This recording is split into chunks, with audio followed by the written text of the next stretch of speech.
इस समय भैरव हवन चल रहा है। स्वाहा। ओम राम राम राम स्वाहा।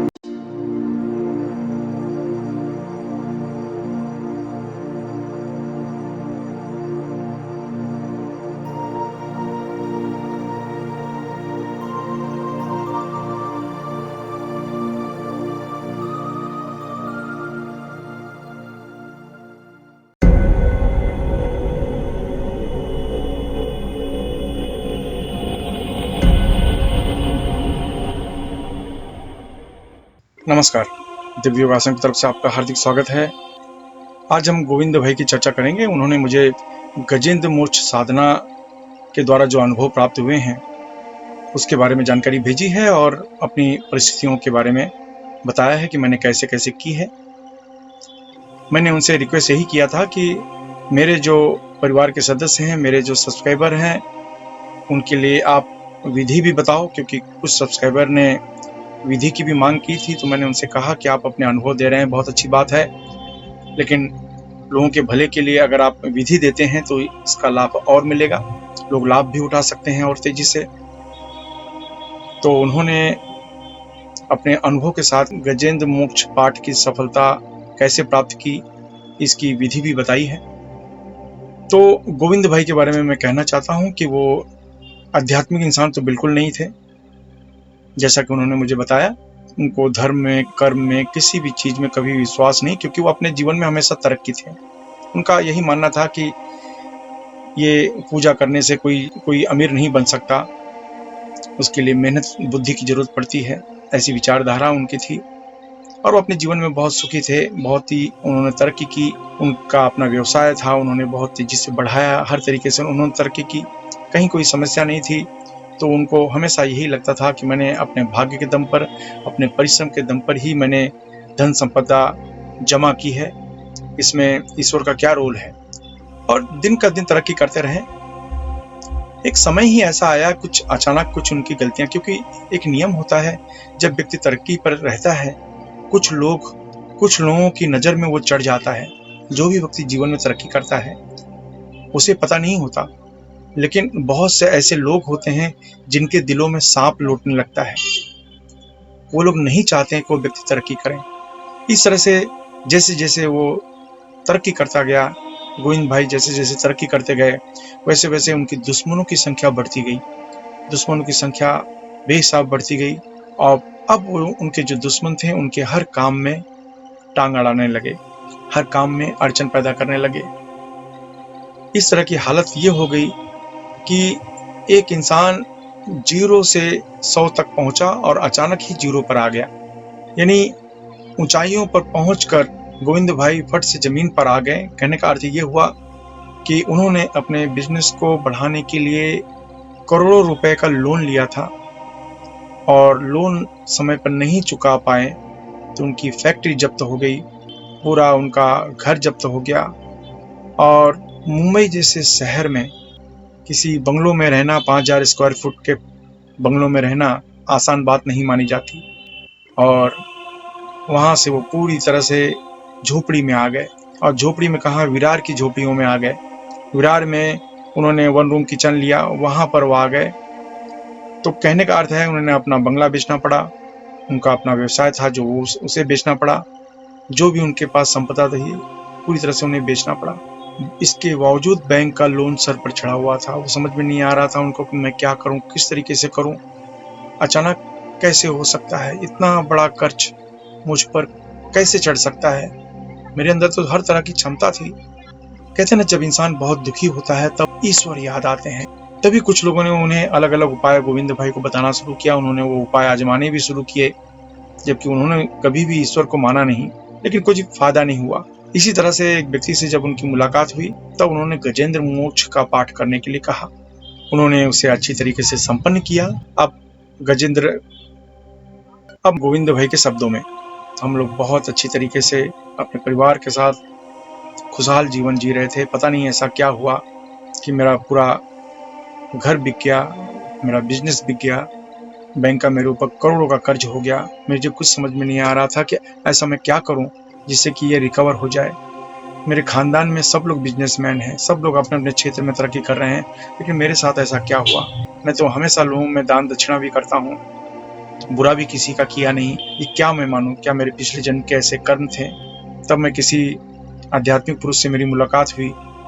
उनका यही कहने का था कि तुम्हारे पिछले जन्म का दोष अभी भी बचा हुआ है, उसको आप पहले दूर करो तो शायद कुछ हो सकता है।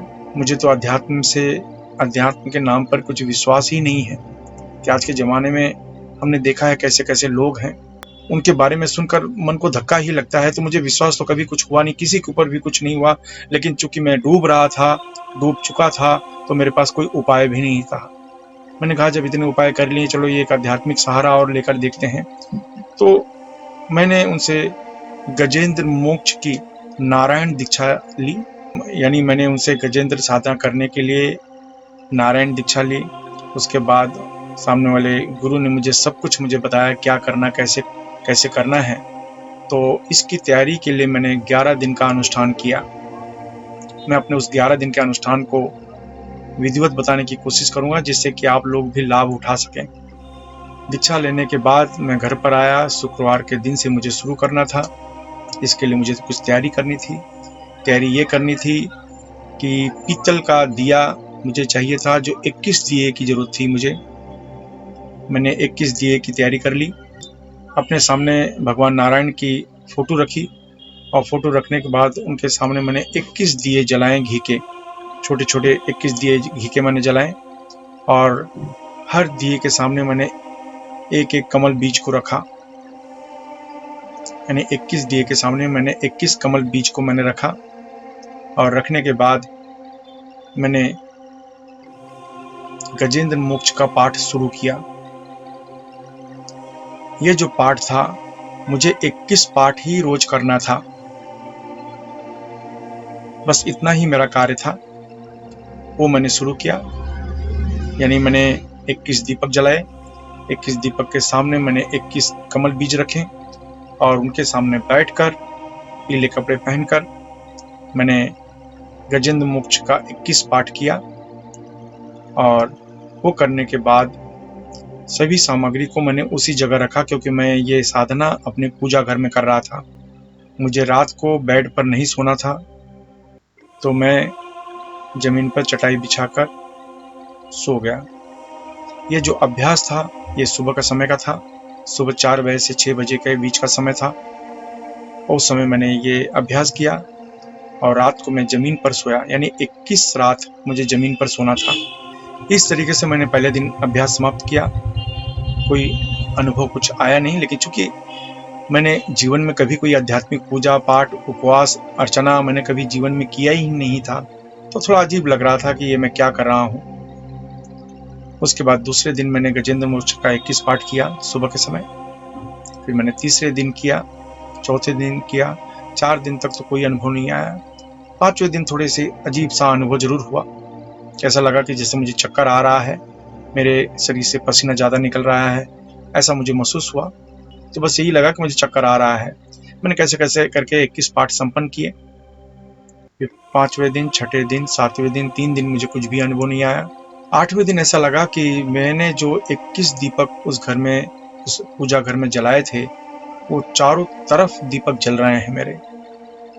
वो दीपक जो हैं चारों तरफ मेरे जल रहे हैं। जहाँ भी महसूस करो, वो दीपक का एहसास हो रहा है। मेरी आंखें जरूर बंद थीं, लेकिन मुझे ऐसा महसूस हो रहा था कि ये दीपक मेरे आसपास घूम रहे हैं।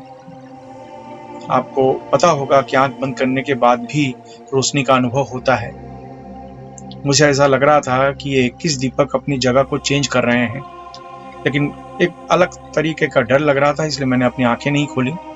उसके बाद 10वां दिन था। 10वें दिन को भी इसी तरह का अनुभव मुझे आया कि ये दीपक मेरे चारों तरफ घूम रहे हैं, ऐसा महसूस हुआ। फिर मैंने 11वें दिन मैंने अनुभव किया अभ्यास के साथ। 11वें दिन जब मैंने सुबह अभ्यास शुरू की, तो मैंने महसूस किया कि दीपक सब अपनी जगह पर ही हैं, लेकिन ये जो कमल के बीज हैं, ये एक दूसरे से टकरा रहे हैं, तो उनसे संबंधित कुछ आवाजें आ रही हैं, ऐसा महसूस हो रहा था। और ये आवाजें बढ़ती गईं। फिर ऐसा महसूस हुआ कि वहाँ पर कोई है, और चूंकि अजीब सा डर भी लग रहा था, तो मुझे पता नहीं वहां कोई था या नहीं था, लेकिन मैंने आंखें नहीं खोली। बस भगवान नारायण का मैं ध्यान करता रहा और मैंने 21 पाठ वहां पर संपन्न किए। 21 पाठ संपन्न किए तो मैंने ये देखा कि जो 21 कमल बीज थे वो अपनी जगह से थोड़े थोड़े खिसके हुए हैं। हो सकता है कि मेरे घर की खिड़की थोड़ी सी खुली थी तो ये कारण हो सकता है, लेकिन अपनी जगह से मैंने महसूस किया कि जहां पर मैंने रखा था उन कमल बीज को, उस जगह पर न होकर थोड़ी सी दूरी पर वो मुझे कमल बीज बिखरे हुए मिले। मैंने कमल बीज को अपने पास जमा किया, 21 कमल बीज को, उसको लाल कपड़े में मैंने बांधा। लाल कपड़े में बांधने के बाद गुरुजी ने एक अघोर लक्ष्मी मंत्र बताया था। उस अघोर लक्ष्मी का एक माला मैंने जाप किया। जाप करके मैंने उस थैली को अपने घर में बांध कर मैंने एक साइड में रख दिया। और उसके बाद दोपहर के समय मैं महालक्ष्मी मंदिर गया, वहां पर जाकर कुछ दान दक्षिणा की। घर में आकर मैंने उस थैली को जिसमें 21 कमल बीज थे उनको लेकर मैंने अपने घर में बांध दिया। ये करने के बाद मैंने अपने गुरुजी को कहा कि मैंने ऐसा कर दिया है, अब आगे क्या होना चाहिए। तो उन्होंने कहा कि कुछ नहीं, बस एक माला रोज मंत्र जपते रहना है आपको, अघोर लक्ष्मी मंत्र का। मैंने कहा ठीक है। उनके मुताबिक मैं एक माला मंत्र जपता रहा। 2 महीने तक मुझे कुछ भी अनुभव नहीं आया। मन को शांति जरूर मिल रही थी क्योंकि मैं इतना निराश था, इतना तनाव में था, तो मुझे कुछ मिले न मिले मन को शांति मिल रही थी, वही मेरे लिए बहुत था। मुझे ऐसा लगा कि इतना सुकून तो मैंने पहले अपने जीवन में कभी इस तरह का सुकून मिला ही नहीं। 24 घंटा पैसा कमाने की ही चक्कर में था, लेकिन मन को संतुष्टि मिली। इससे ही मैं बहुत खुश था कि चलो मन तो शांत है, लेकिन कर्ज तो बराबर ही बना था। उसके बाद गुरुजी ने जैसे बताया, कमल बीज को मैंने अपने घर के दरवाजे में अंदर की तरफ बांध दिया। अंदर की तरफ दरवाजे के ऊपर मैंने लटका के रख दिया। बस इतना ही किया। इसके बाद ये हुआ कि मेरा जो पुत्र था वो नौकरी की तलाश में था। उसको एक बड़ी जगह पर नौकरी लग गई, उसको एक इंटरनेशनल कंपनी में उसकी जॉब लग गई। मन को अच्छा लगा कि चलो मैं नहीं कमा रहा हूँ तो क्या हुआ, बच्चे को प्रॉपर नौकरी तो मिल गई, उसका करियर तो बन गया। मन को संतुष्टि थी। लेकिन इसके बाद करीब करीब 3 महीने गुजर चुके थे। मैं मंत्र जपता रहा, रोज एक माला अघोर मंत्र का।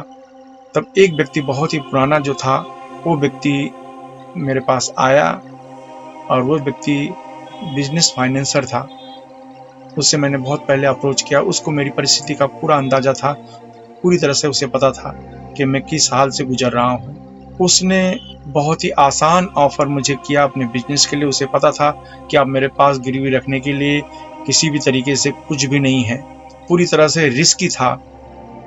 तो उसने कहा कोई बात नहीं, मैं तुझे धन देता हूँ, तुझे जितना पैसा चाहिए मैं देता हूँ, तू अपने बिजनेस में लगाओ और फिर से खड़े होने की कोशिश करो। मुझे अजीब लगा कि इस कलयुग में ऐसा कैसे हो सकता है। हर आदमी डॉक्यूमेंट लिखा के लेते हैं, ऐसा है। उसने डॉक्यूमेंट में कहा कि आप चाहिए तो लिखो, चाहिए तो नहीं लिखो, कि मैं तुझे मदद कर रहा हूँ बस। वाकई उस व्यक्ति ने बहुत ही आसान टर्म्स में मुझे पैसे दिए, जो कि पॉसिबल नहीं है इस कलयुग में इस तरह से। और उस पैसे की मदद से मैंने अपनी खोई हुई प्रतिष्ठा को पुनः प्राप्त किया। यानी आज मैं कर्ज को चुका दिया। गुरुजी हमेशा कहते रहते थे कि कोई भी बड़ा बुजुर्ग को नाराज न करो, और तुम्हारा चाहे रिश्तेदार हो या कोई भी व्यक्ति हो, उसे नाराज न करो। भले गलती सामने वाले की ही है, तुम खुद ही सॉरी बोल दो। तब से मेरी एक आदत बन गई, मेरे से उम्र में बड़ा कोई भी व्यक्ति हो, चाहे मेरा वो स्टाफ मेंबर हो, चाहे मेरा नौकर हो, चाहे कोई भी व्यक्ति हो, मैंने हमेशा उसे आदर दिया, उसे कभी दुख नहीं पहुंचाया। बस गुरुजी ने कहा बस यही करना है, ये जब तक करते रहोगे तब तक सुखी रहोगे। उनका कहने का अर्थ ये था कि तुम्हारे पूर्वजों की आत्मा अतृप्त है, जब आप बुजुर्गों को रिस्पेक्ट दोगे तब उनकी आत्मा को संतुष्टि मिलेगी। मैं आज भी ये नियम का पालन करता हूँ। कभी कभी ऐसा बहुत बार हुआ है कि सामने वाला गलत है और मेरे ऊपर ही इल्ज़ाम लगा रहा है, लेकिन मैंने अपनी तरफ से ही सॉरी बोल दिया। लेकिन बदले में मुझे बहुत संतुष्टि मिली। आज मैंने अपनी खोई प्रतिष्ठा वापस पा लिया है, सब कुछ सामान्य ढंग से चल रहा है। मैं कहूँगा भगवान नारायण की कृपा है मेरे घर में, उनकी कृपा हमेशा बनी रहे। और इसीलिए ये विधि मैं दिव्य योगासन को दे रहा हूँ, क्योंकि उन लोगों ने कहा था कि आप अपनी विधि को भी बताएं जिससे कि लोग ज़्यादा लाभ लें। मैंने क्या किया, कैसे किया, ये भी आपको बता दिया है। मैं जानता हूँ कि अगर आप पूरे डेडिकेशन के साथ इसे करेंगे तो ऐसा हो ही नहीं सकता कि आपको फ़ायदा न मिले। ये मेरा प्रबल विश्वास है। धन्यवाद। देखा आपने गोविंद भाई ने क्या कहा। गोविंद भाई ने एक समय में ऊंचाइयों को छुआ, फिर उनके जीवन में परिवर्तन आया, जमीन पर पहुंच गए, लेकिन हिम्मत नहीं हारी। जो जीवन में हिम्मत नहीं हारते उन्हें सब कुछ मिलता है। तो ऐसे बहुत से उदाहरण हैं। आप क्या समझते हैं इस विषय पर, इनकी कहानी पर, इनकी कहानी को आप क्या समझते हैं? आप अपनी राय अवश्य दें, क्योंकि कभी कभी क्या है, हम इस कलयुग में रहते हैं, हमें बहुत सी चीज़ों पर विश्वास होता है और बहुत सी विषय पर नहीं होता है। तो आप इनकी इस कहानी पर क्या विश्वास करते हैं, या सचमुच कुछ चमत्कार जैसी चीज़ें हुई हैं इनके जीवन में? आप अपने अनुभव को कमेंट्स में ज़रूर लिखें। इसके अलावा अगर आप साधना के क्षेत्र में हैं, किसी भी आध्यात्मिक अनुभव अगर आपको अपने जीवन में आ रहा है, तो हमारी ईमेल आईडी पर यानी mantravidya@yahoo.com पर या फिर ऊपर दिया हुआ नंबर पर आप व्हाट्सएप कर सकते हैं। साथ में विधि भी लिखने की कोशिश करें। आप चाहेंगे तो हम आपका नाम गुप्त रखेंगे, आप चाहेंगे तो आपका नाम हम सामने वाले को बता देंगे। आप जो भी चाहेंगे उसी हिसाब से ही आपकी बातों को हम अपने श्रोताओं के सामने रखेंगे। धन्यवाद। इसके अलावा मुंबई के निकट वज्रेश्वरी में 2 दिन का पंचांगुली साधना शिविर आयोजित होने जा रहा है, जहां पर 1.25 लाख से 5.5 लाख मंत्र का अनुष्ठान होगा। ये साधना उन लोगों के लिए बहुत जरूरी है जो ज्योतिष के क्षेत्र में हैं, तंत्र साधक हैं, मंत्र साधक हैं, या किसी भी तरीके से उपचार कर रहे हों, उनके लिए साधना बहुत जरूरी है। अगर आप सीखना चाहते हैं तो नीचे डिस्क्रिप्शन में लिंक दिया है, वहां पर आप सीखने के लिए फॉर्म भर सकते हैं।